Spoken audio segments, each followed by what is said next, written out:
अध्याय 14 उत्साह अपना सफलता पाओ।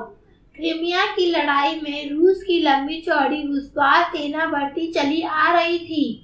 यह खतरा था कि वह दुश्मन ब्रिटिश फौज को पूरी तरह पराजित कर देगा। उसके सेनानायक कॉलिन कैंपबेल ने अपने सैनिकों को आदेश दिया कि सैनिकों जहां हो वहीं खड़े रहो। सैनिकों ने उत्तर देते हुए कहा, आप इस बात की चिंता न करें महोदय, आपके वचनों का अवश्य पालन होगा। उन्होंने ऐसा ही किया और सेना ने युद्ध जीत लिया। अल्मा नामक स्थान के भयंकर युद्ध में अपने सैनिकों का आह्वान करते हुए सेनानायक ने कहा था, सैनिकों हमारा झंडा झुकने न पाए। उन्होंने ऐसा ही किया। एक के बाद एक सैनिक काल के गोल में समाप्त चला गया, परंतु झंडा संभालने के लिए एक दूसरा सैनिक वहां पहुंचता रहा। फ्रांस की जनता ने देश को संघर्ष कराने का निश्चय कर लिया था। 23 जून 1789 को म्यूरिख के पास स्मार्ट का एक दूत आया। उसने महल को घेर उठा लेने के लिए कहा, परंतु म्यूरिख ने इस बात से इनकार कर दिया। उसने स्मार्ट के संबंध में कहा था, तुम्हें हम पर शासन करने का कोई अधिकार नहीं है। आदेश लाने वाले दूत से उसने कहा था, जाकर स्मार्ट से कह दो कि सत्ता अब जनता के हाथ में है। अब हम बंदूकों के भय से भी अपने स्थान को नहीं छोड़ेंगे। जब रोम की सीनेट के सदस्यों ने वहां के सेनानायक रेगुल से यह प्रार्थना की कि वह अपना वचन पूर्ण करने के लिए करसन न जाए, तो उसने उत्तर दिया, क्या तुम मेरा अपमान करना चाहते हो? मृत्यु मेरी प्रतीक्षा कर रही है, मुझे उसका कोई भय नहीं है। मैं कौथर का गुलाम हूँ और मुझे रोमन लोगों की भावना है। मैंने वहां लौटने का निश्चय किया है। यह मेरा कर्तव्य है। मैं तो वहां अवश्य जाऊंगा। शेष लोगों को मैं भगवान के भरोसे छोड़ रहा हूँ। उत्साही व्यक्ति अपने भविष्य की चिंता नहीं करते, भले ही वह कितना ही अधनापूर्ण क्यों ना हो। हेनरी अष्टम के समय इसी प्रकार की हिम्मत का काम कैडबरी के पदार्थी क्रैनमर ने किया था। उसने हेनरी अष्टम के मैरी से विवाह को गैरकानूनी करा दिया। उस पर दावा डाला गया कि वह अपनी आज्ञा वापस ले ले, तो उसने हिम्मत दिखाते हुए कहा, मैं ऐसा करने में असमर्थ हूँ, भले ही मुझे इसका कुछ भी परिणाम भुगतना पड़े। मैं अपना वक्तव्य अपने दाएं हाथ से लिखा है, पहले उसे सजा दी जाए। यह कहकर उसने दायां हाथ आगे की लपटों में घुसेड़ दिया और इस प्रकार उसने अपने प्राणों की आहुति दे दी, परंतु आदेश वापस न लिया।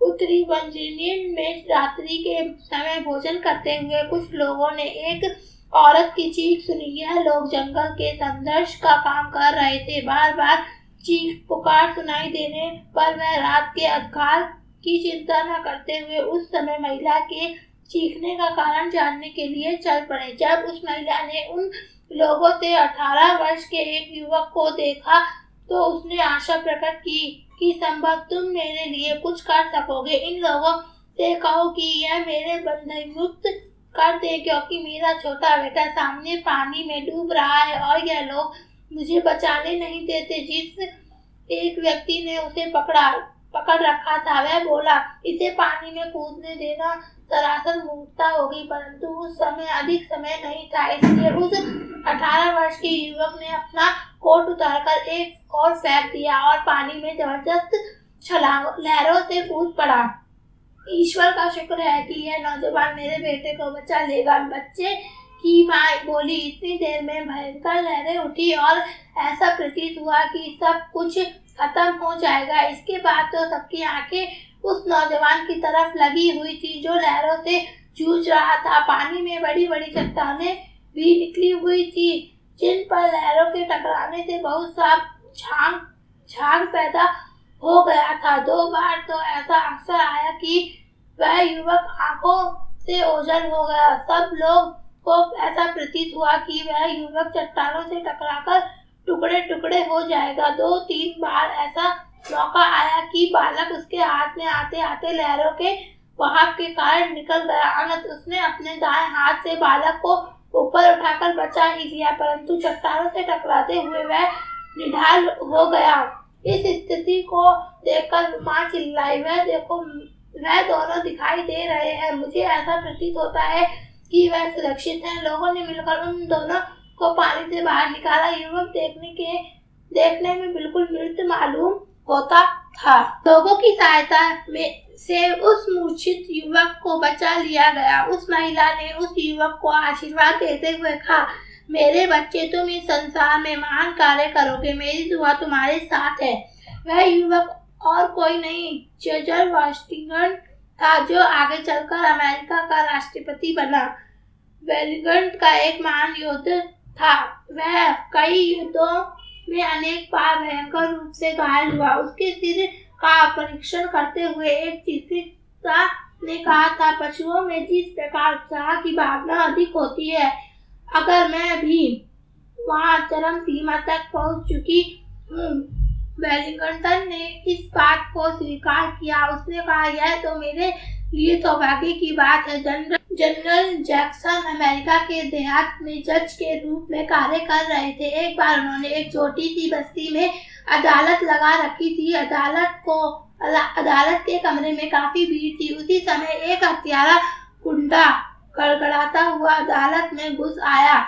जज ने उसकी गिरफ्तारी का आदेश दिया, परंतु भीड़ में से भी किसी का हौसला नहीं पड़ रहा था कि कोई उसके पास तक पहुंचे। जज ने कोर्ट को 5 मिनट के लिए स्थगित कर दिया। जज अपनी कुर्सी से उठकर सीधा उस व्यक्ति के पास गया और जब उसने अपनी पैनी दृष्टि से उसकी ओर देखा तो हत्यारे के हाथ से हथियार छूटकर नीचे गिर पड़ा। हत्यारा उस समय बोला, इस व्यक्ति की आंखों में ऐसा जादू है जिसका मुकाबला मैं नहीं कर सकता।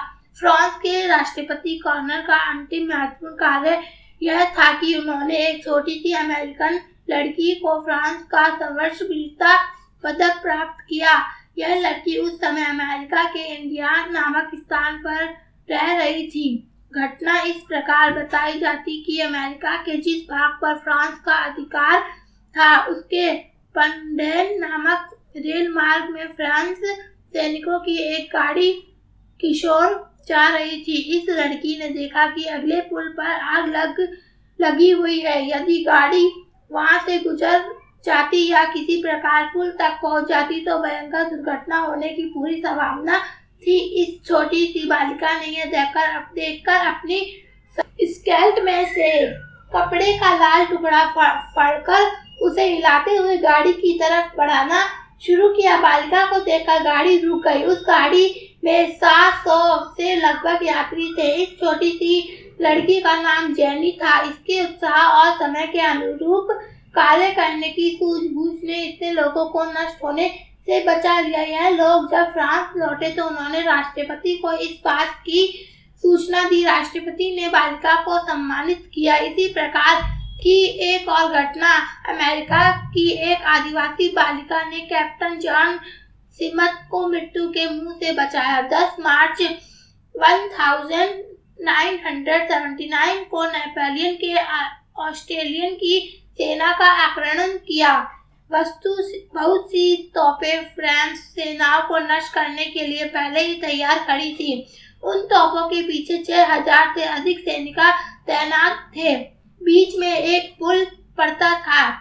नेपोलियन ने 4000 सैनिकों के उस दस्ते को तैयार किया जो गोला बारूद इस्तेमाल करने में पूरी तरह से दक्ष था। इस दक्ष के आगे 300 सैनिक थे, लेकिन वे आगे बढ़ने से कतरा रहे थे। यह देखकर नेपोलियन आगे बढ़ा। उसे बढ़ते देखकर अन्य सेनाएं भी उसके साथ हो लिए और उनको अपने सामने की सेना को हराने में देर न लगी।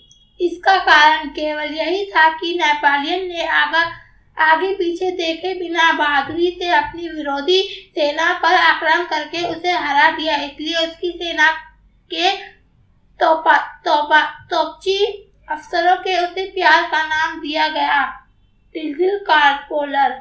बहादुरी कि एक और घटना, एक बहादुर लड़के का जब कोई बस न चला तो उसने अपने आप को हत्यारे के सुपुर्द कर दिया। उन्होंने उससे पूछा, क्या अब तुम्हारे पास बचने का कोई स्थान है? तुम्हारे बचाव का किला कहाँ है? तब उसने बड़ी गंभीरता से अपनी छाती पर बाएं और हाथ रखकर कहा।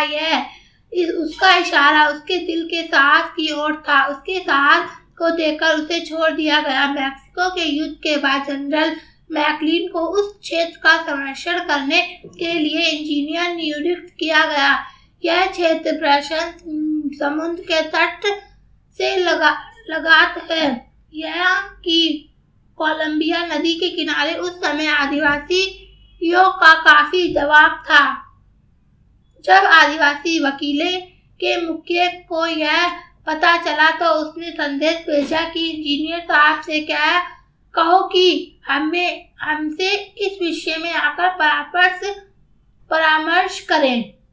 यह संदेश लेकर आने वाले दूत के व्यवहार में ऐसा मालूम होता है कि वह कोई शरारत कर सकते हैं। इसलिए इंजीनियर के साथियों ने वहां जाने से इनकार किया, परंतु मैकलिन इस बात को कार्यतापूर्ण समझता था। इसलिए वह अपने घोड़े पर सवार होकर आदिवासियों के गांव में जा पहुंचा।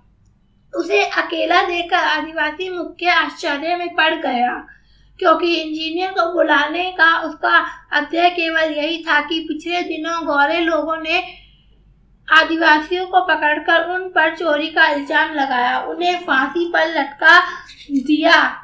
आदिवासी लोग इंजीनियर की हत्या करके उस घटना का बदला लेना चाहते थे। वस्तु मैकलिन इस आदिवासी ग्राम के लोगों से पहले परिचित था, जानता था कि बदला लेने की भावना के कारण मुख्य के इंजीनियर के लिए मौत का आदेश सुना दिया है। मैकलिन ने इस संबंध में कोई वादा विवाद नहीं किया, चुपचाप एक स्थान पर बैठ गया। आदिवासी मुखिया कुछ सोच भी नहीं पाया था कि ऐसी स्थिति में क्या किया जाए।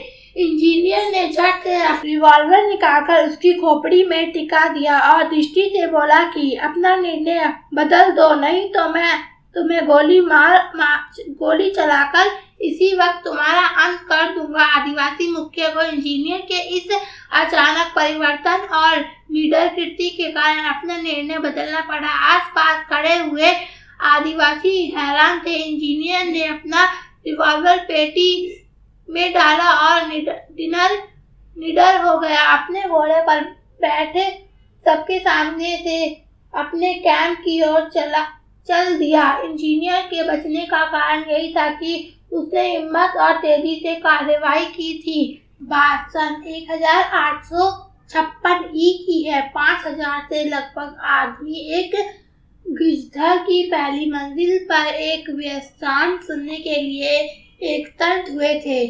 गिरधर के उस बड़े हॉल में किसी को भी इस बात का अनुभव नहीं था कि थोड़ी देर में वहाँ क्या होने वाला है। वह यह कि उस हॉल में इतने व्यक्तियों के ना हो तो बैठने का स्थान था और ना वहाँ छत इतने लोगों का बोझ उठा सकती थी। छत के बैठने का खतरा देख लोगों के भगदड़ मच गई। संपत्ति के आसन पर बैठे व्यक्ति ने देखा कि ऐसी स्थिति में उपस्थित लोगों में से कोई भी नहीं बच पाएगा और भवन भी गिरकर चकनाचूर हो जाएगा। उसने शांतिपूर्वक खड़े होकर लोगों से अपील की कि वह अपने स्थान पर बैठे रहें। जो लोग बाहर जाना चाहे वह धीरे धीरे एक एक करके इस हॉल से निकलें। इस प्रकार शांति और धैर्यपूर्वक काम लेने से हजारों लोगों के प्राण बच जाएंगे। एक रात्रि भोज में अमेरिका के अनेक कूटनीतिक और राजनीतिक नेता एकत्रित हुए। पाश्चात्य परंपरा के अनुसार जाम भर कर पिए जा रहे थे, लेकिन वहाँ उपस्थित उस राष्ट्रपति कॉलिन फैक्स को जब जाम भरकर पेश किया गया तो उन्होंने उसे ग्रहण करने से इनकार कर दिया। उस समय वह उपस्थित एक सीनेटर से उनकी खिल्ली उड़ाते हुए कहा, उस उपराष्ट्रपति में इतना हौसला ही नहीं कि वह एक जाम ले सके।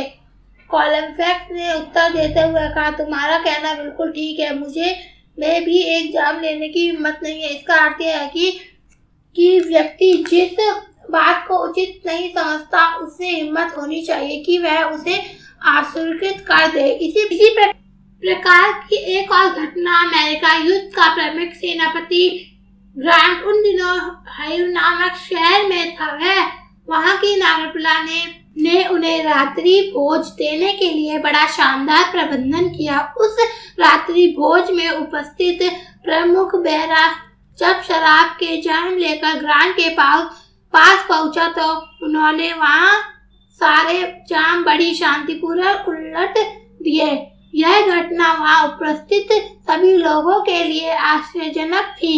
कोई ना कुछ बोला, परंतु जिस प्रकार ग्रांट ने किया था सब ने अपने अपने झलकते जाम फर्श पर लुढ़का दिए। उस शानदार रात्रि में एक भी बूंद शराब का प्रयोग नहीं हुआ। वटरलू नामक युद्ध के संबंध में इतिहास के विद्यार्थी जानते हैं कि वह कितने भयंकर था। जब फ्रेंच सेना अपने से अधिक शक्तिशाली दिखाई देते वाली सेना पर आक्रमण करने के लिए तैयारी कर रही थी तो एक सेनानायक ने देखा कि सेना की कुछ टुकड़ी के जवान भयभीत हैं। तब उनसे कहा, मैं समझता हूँ कि आप कुछ डर गए हैं। नायक ने उत्तर देते हुए कहा, हाँ, आपकी बात ठीक है, परंतु जितना भय मुझे प्रतीत हो रहा है उससे आधा भय यदि तुम्हें होता तो तुम अब तक भाग गए होते। महान योद्धा वेलिंगटन ने तोपों की गड़गड़ाहट के बीच एक सैनिक को बढ़ते हुए देखा जिसका मुंह वैसा बिल्कुल पीला पड़ चुका था। वेलिंगटन ने उस समय उसके लिए कहा था, यह एक बहादुर आदमी है, इससे खतरे का भी पता है, लेकिन यह इसका सामना कर रहा है। लथूर के संबंध में इतिहास से वह अच्छी तरह जानते हैं कि उसने अपने समय में किस प्रकार खतरे का मुकाबला किया था।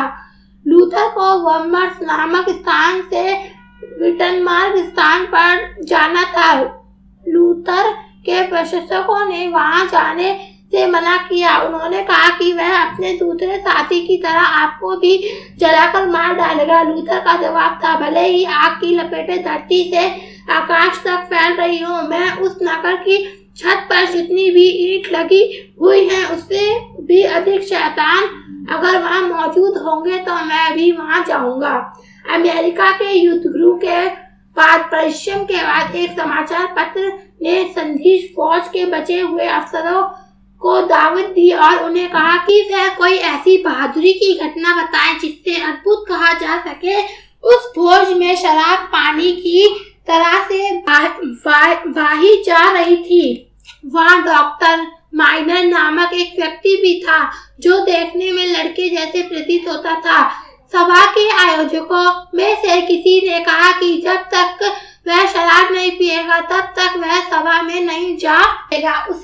उसे लोगों की सेहत के लिए जाम नोश करना ही होगा। डॉक्टर माइनर ने शराब पीने से इनकार करते हुए कहा, यह युद्ध हमने अपनी मातृभूमि के लिए लड़ा था। मैं अपने देशवासियों की सेहत के लिए पानी के जाम से सेहत की कामना कर सकता हूँ, शराब से नहीं। उसकी इस बात का वहाँ उपस्थित लोगों पर इतना प्रभाव पड़ा कि उन्होंने उसका धन्यवाद अदा किया। एक उत्साहपूर्ण युवक व्यक्ति में ही ऐसा हौसला होता है कि जब अन्य व्यक्ति सत्ता की पृष्ठता में अपनी गर्दन झुका देता है, वह इन बातों की चिंता न करते हुए उस पृष्ठता को ठुकराकर सीधा खड़ा रहता है।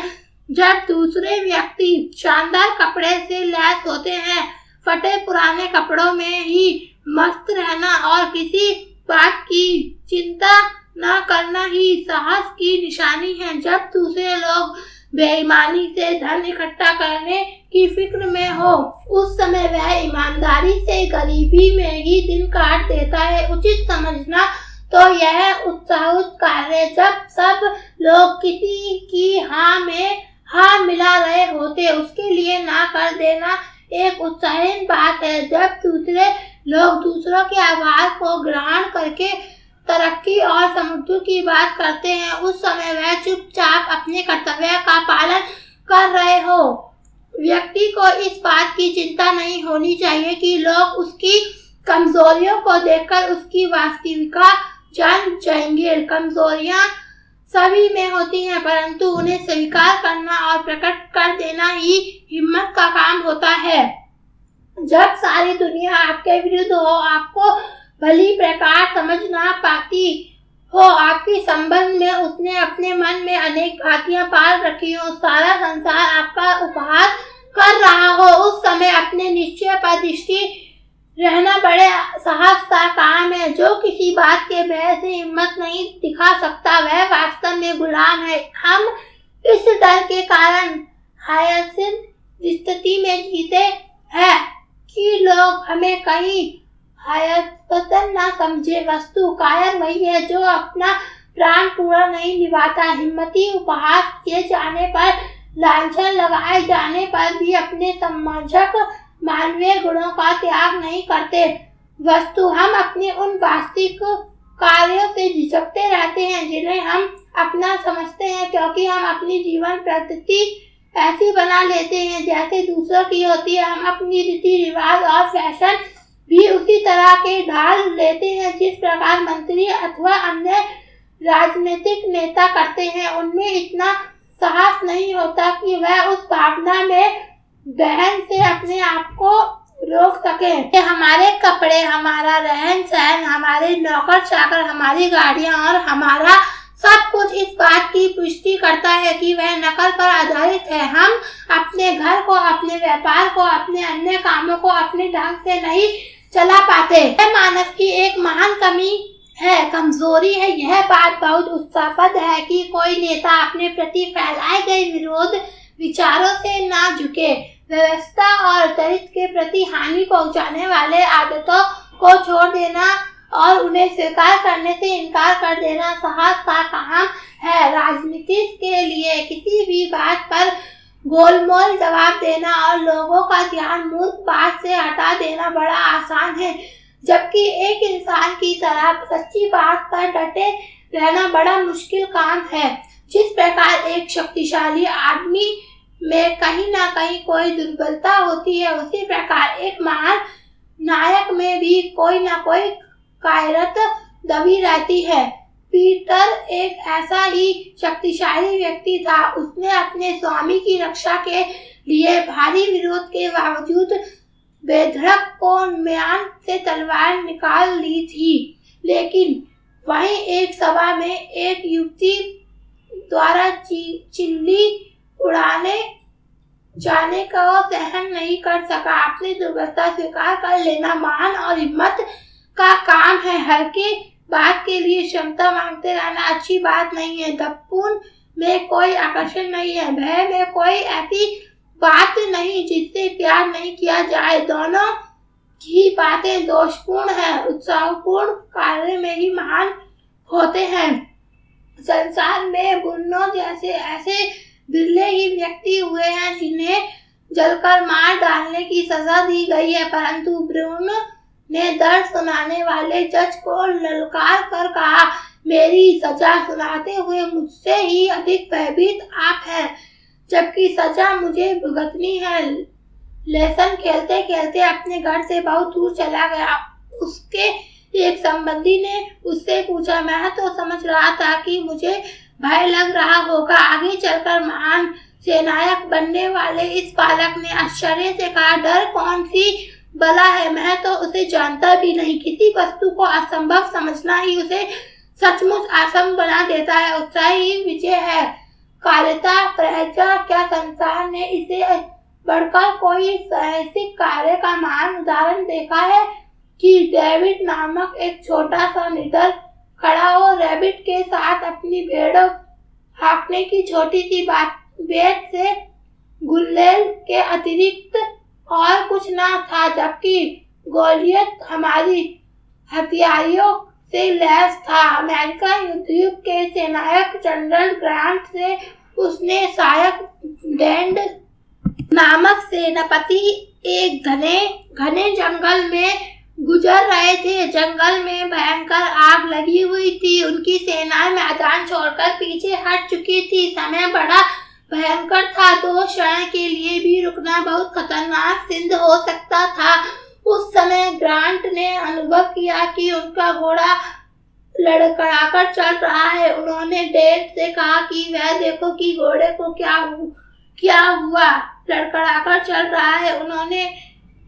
डेव ने उत्तर देते हुए कहा, यह एक क्षण के लिए भी रुकना अपनी मौत का आमंत्रण देना होगा। ग्रांट ने उत्तर देते हुए कहा, ठीक है, मैं स्वयं देखता हूँ। उसने घोड़े की पीठ से उतरकर देखा कि घोड़े की खूर में एक तार चुभी हुई थी। यदि वह तार थोड़ी देर और घोड़े के पांव में चुभी रहती तो वह सारी उम्र के लिए लगड़ा हो सकता था।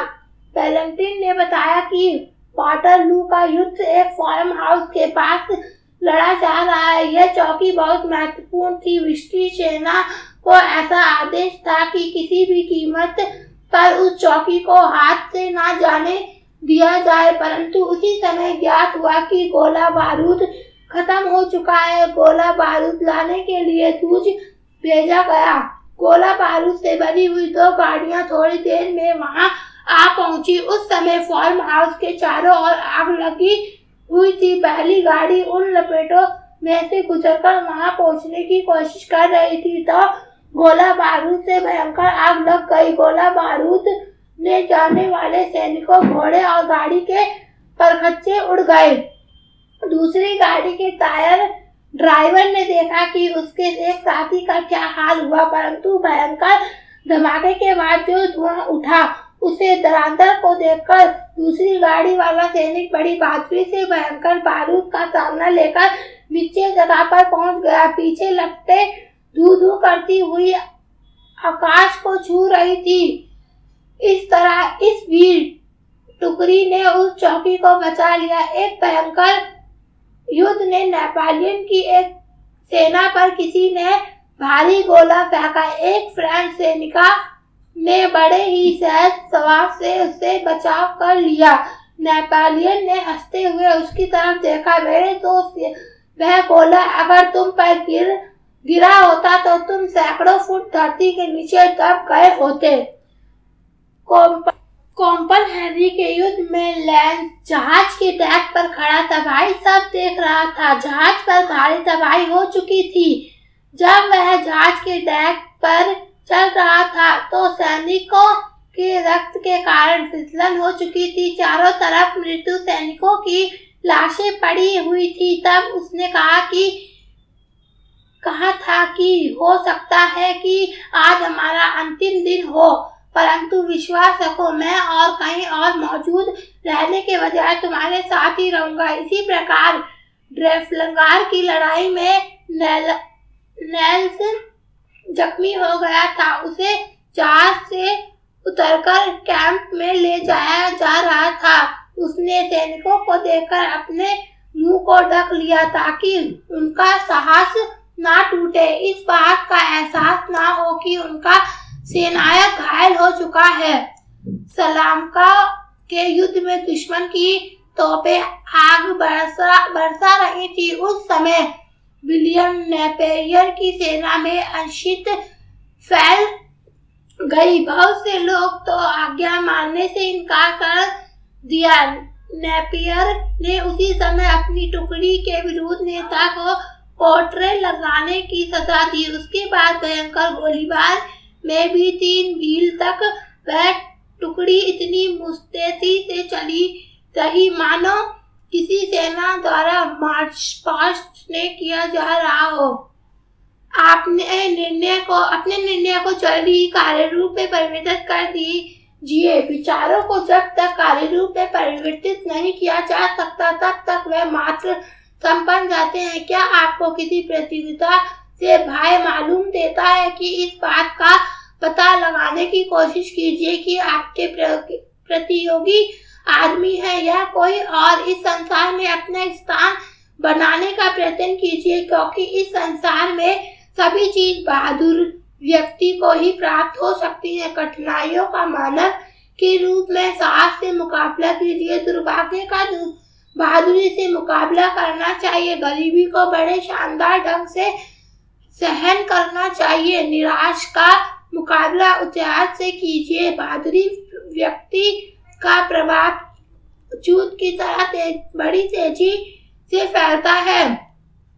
उसे आपस के सभी व्यक्ति प्रभावित होते हैं। आदेशहीन व्यक्ति तो अपने संचोकी स्वभाव के कारण सदैव मरता है और किसी भी बात की पहल करने से डरता है। अगर वह अपने इस संचोक को छोड़कर कार्य का प्रबंधन करने के लिए प्रतित हो तो उसे उस कार्य में सफलता मिलेगी और परिस्थिति भी। जॉर्ज इलियट का कहना है, संदेशशील व्यक्ति प्रत्येक कार्य में निश्चय रूप में सफल न होने की भावना के कारण ही कोई महान कार्य नहीं कर पाता।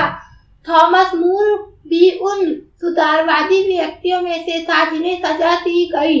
उसकी पत्नी उसे बेवकूफ समझती थी क्योंकि वह अपने उद्देश्य को तितजली देखकर अन्य धर्म प्रचारकों के समान जेल से मुक्त नहीं होना चाहता था।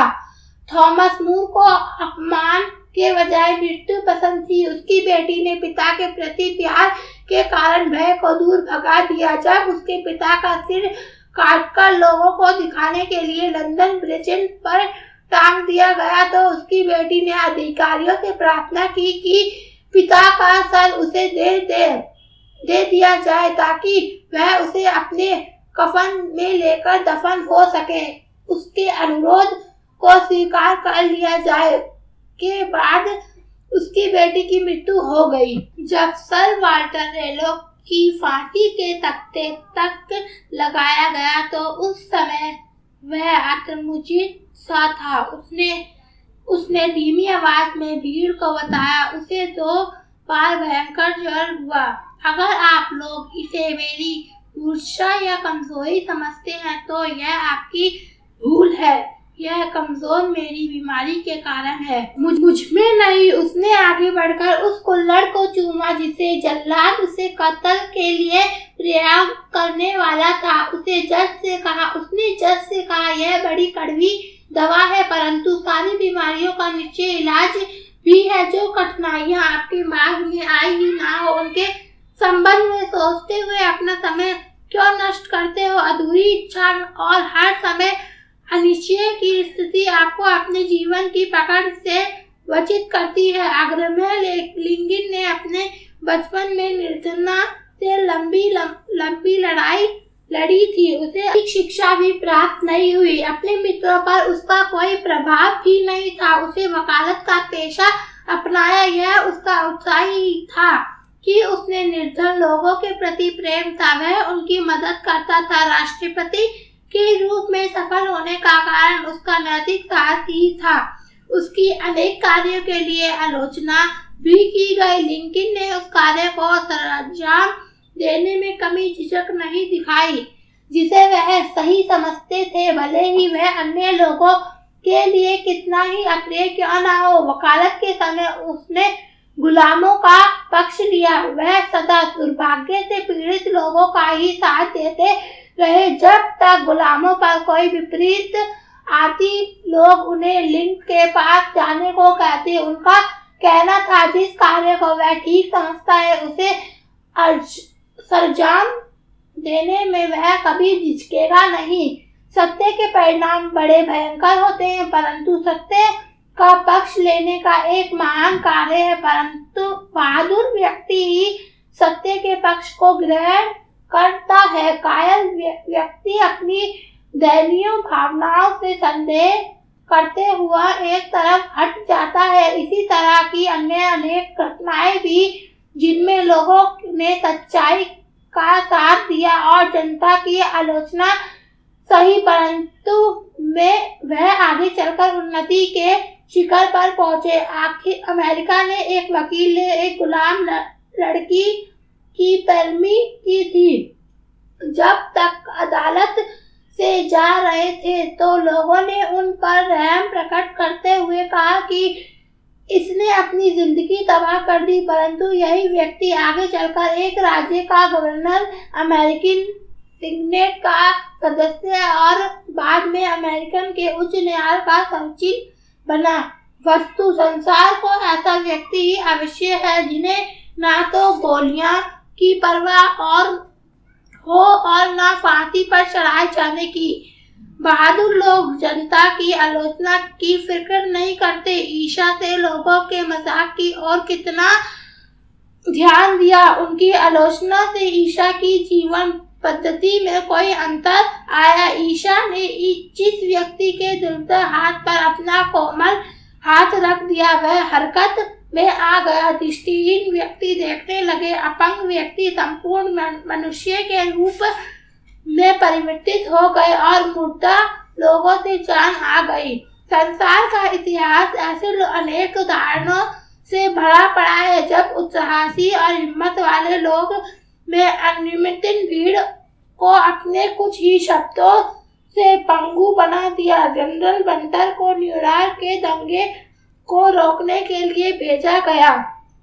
वह अपनी सैनिक टुकड़ी सहित वहां पहुंच गया और उसने देखा कि भीड़ बहुत से लोगों को बिजली के खंभे पर फांसी के रूप में लटका दिया। वहां निडर होकर भीड़ के बीच में पहुंचा। उसने एक कूड़े के ड्रम को उलटकर उस पर खड़े होकर भाषण देना प्रारंभ किया। उसने भीड़ को संबोधित करते हुए कहा, आप न्यूयॉर्क शहर के प्रतिनिधि हैं। बड़े अफसोस की बात है कि आपने अपने नेताओं का कत्ल कर दिया। आश्चर्य की बात है कि रक्त की प्यासी जनता में उत्साहपूर्ण निडर ढंग से कहे गए इन शब्दों के कारण शांत हो गई, जबकि न्यूयॉर्क की पुलिस और सुरक्षा सेना उन दंगाई लोगों को शांत नहीं कर पाई। सपोर्ट और पर्शियन के लोगों के युद्ध में भी ऐसी घटनाएं हुई जिनमें उत्साहपूर्ण उत्पीड़न के कारण भी पर्शियन जैसी विशाल सेना को मात खानी पड़ी। धर्मपल्ली के प्रसिद्ध युद्ध में स्मार्ट के लियोनिडास ने कहा, दुश्मन की फौज हमारे सामने है। पर्शियन सेनापति ने उन्हें हथियार डालकर आत्मसमर्पण के लिए कहा तो उसने कहा, यदि हिम्मत है तो यहाँ आकर हथियार ले लो। इस विस्तार से उनकी जीत हुई। नेपोलियन ने एक भयंकर लड़ाई के समय अपने सैनिकों को आगे बढ़ने का आदेश दिया तो उसके एक सैनिक अफसर ने कहा, ऐसी स्थिति में आगे बढ़ना असंभव है। नेपोलियन चिल्लाया, असंभव तो मूर्ख लोगों का विशेष है। मेरे कोड में असंभव शब्द नहीं है। हिम्मती लोगों ने संसार को हिलाकर रखा है। ऐसा व्यक्ति निर्भीकता का जब उदाहरण देता है तो इसका प्रभाव तेजी से फैलता है। मृत्यु की राह पर भी लोग उसका अनुसरण करते हैं। जिन लोगों ने हिम्मत से काम लिया है उन्होंने संसार को हिलाकर रख दिया है, जबकि वह यौवन की दहलीज पर भी नहीं पहुंचते थे। सिकंदर 20 साल की आयु में राजगद्दी पर बैठा था। उसने 33 वर्ष की आयु में उस समय तक के ज्ञात संसार को जीत लिया। जूलियस सीजर ने युवावस्था में एक 800 नगरों पर अधिकार किया, 300 राष्ट्रों को जीता था, 30 लाख लोगों का हारिया और महान वक्ता बना। वॉशिंगटन को 19 वर्ष की अवस्था में ही सेना से ऊंचा ओहदा मिल गया था। 20 वर्ष की आयु में उसे फ्रेंच लोगों से बात करने के लिए दूत बनाकर भेजा गया था। उसने पहले लड़ाई 22 वर्ष की अवस्था में जीती।